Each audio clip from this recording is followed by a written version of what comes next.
In this video, I will show you how to clear cache on your Sony TV.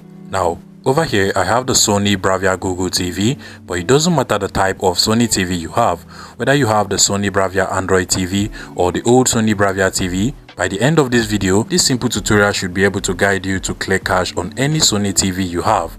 Now to do this, basically you want to head over to the settings of your Sony TV. So go ahead and open up the settings of any Sony TV you have, whether it's the Sony Android or Sony Google TV.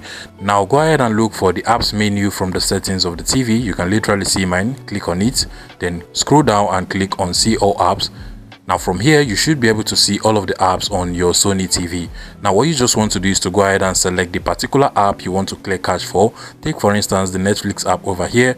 You just want to select it just like so, then scroll down and you're going to see the clear cache option over here. Now what you just want to do is to go ahead and select it and then click on OK, and automatically the cache for that particular application will be cleared on your Sony TV. Now this is actually a very good way to free up space on your Sony TV. You can as well just scroll over to the top and click on clear data, which automatically clears every data like account information, databases that has been created by that particular application on your Sony TV. And you can as well just go ahead and do it for any application that you use the most on your Sony TV to free up space on the TV. If you find this video useful, please make sure you smash the like button and subscribe to this YouTube channel for more interesting tech tips like this one.